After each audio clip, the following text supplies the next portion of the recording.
There are new developments tonight in the controversy surrounding Supreme Court Justice Clarence Thomas and his ties to a Republican mega donor. CNN's Brian Todd has this story. Brian, bring us up to speed. Alex, we have new information tonight on Justice Thomas's efforts to minimize the damage from all the recent reporting on his financial dealings, efforts that don't really seem to be tamping down the pressure on Thomas. A beleaguered Supreme Court justice faces more scrutiny tonight over his financial dealings. A source close to Justice Clarence Thomas tells CNN's Ariane DeVogue Thomas now plans to amend his financial disclosure forms to reflect a 2014 real estate deal he made with GOP megadonor Harlan Crow. It's good in and of itself, but it doesn't do the job when he should have reported this years ago.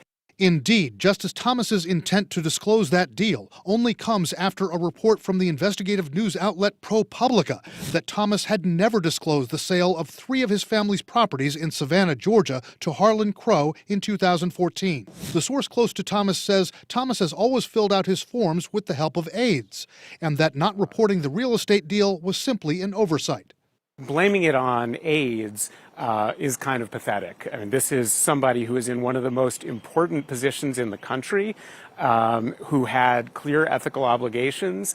But the source close to Thomas also tells CNN Thomas believed he didn't have to disclose the transaction because he lost money on the deal. It's pretty clear that the obligation is to report sales of real estate. He has to report sales of real estate of anything other than his actual house that he lives in. This comes on the heels of another ProPublica report that Thomas didn't report luxury travel that he and his wife Ginny took with Harlan Crow, including trips on Crow's yacht and private jet. Thomas issued a statement saying he was advised he didn't have to report those trips. But CNN is now reporting that Thomas also failed to report income or reimbursements at least twice before. It seems like there ought to come a point where, having done this multiple times, having made similar mistakes multiple times, the notion that he didn't understand the disclosure requirements starts to sound ever more and more hollow.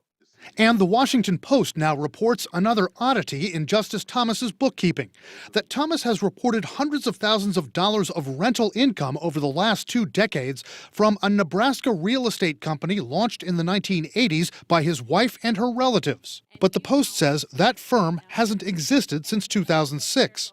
One analyst says all of this reflects symptoms of what he calls a broader disease. This court does not think it's accountable, whether it's to voters, to Congress, to the executive branch, that to a degree we really haven't seen in our lifetimes.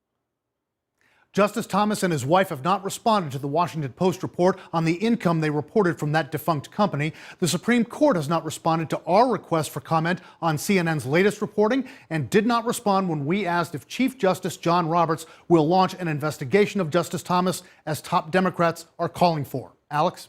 All right, Brian Todd, thank you so much for that report.